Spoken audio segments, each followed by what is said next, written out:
L'intelligence n'est pas concentrée dans les villes et la Seine-et-Marne est un département très largement rural et il est important que tous ses habitants sortent de leur enclavement et fassent bénéficier le département de toutes leurs compétences, de toutes leurs capacités.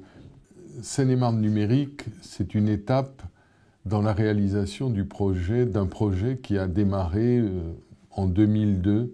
Notre objectif, c'était de veiller à la cohésion sociale et territoriale de notre département, qui est très contrasté, et d'autre part, développer son attractivité économique et apporter à ses habitants un cadre de vie agréable.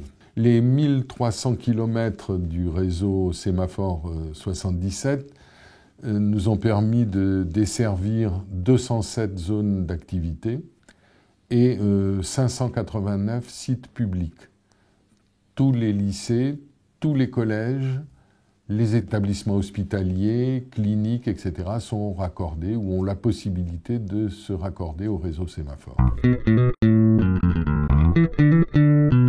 Dès l'achèvement du réseau Sémaphore 117, nous avons envisagé la suite de notre programme parce que la demande des habitants commençait à émerger. Nous avons été sélectionnés parmi les 7 projets pour l'expérimentation au niveau national et c'est ce qui nous a conduit au déploiement FTTH de Chevry-Cossigny.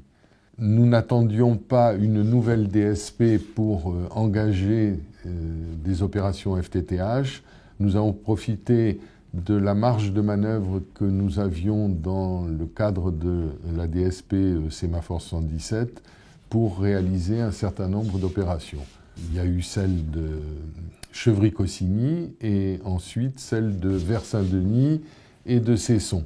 À Bailly-Romainvilliers, on avait aussi une fracture numérique et dans ce secteur géographique, si vous voulez, elle était parfaitement insupportable. Et la collectivité a décidé de s'engager sans attendre pour apporter une réponse à ses habitants. Il n'a pas été très difficile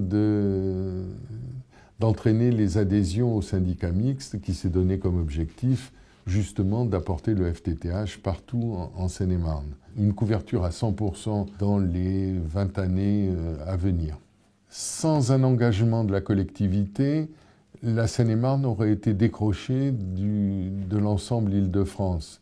Les prévisions de déploiement de FTTH en Île-de-France mettaient en évidence qu'au moment où Paris serait à 100%, la Seine-et-Marne serait à 30%.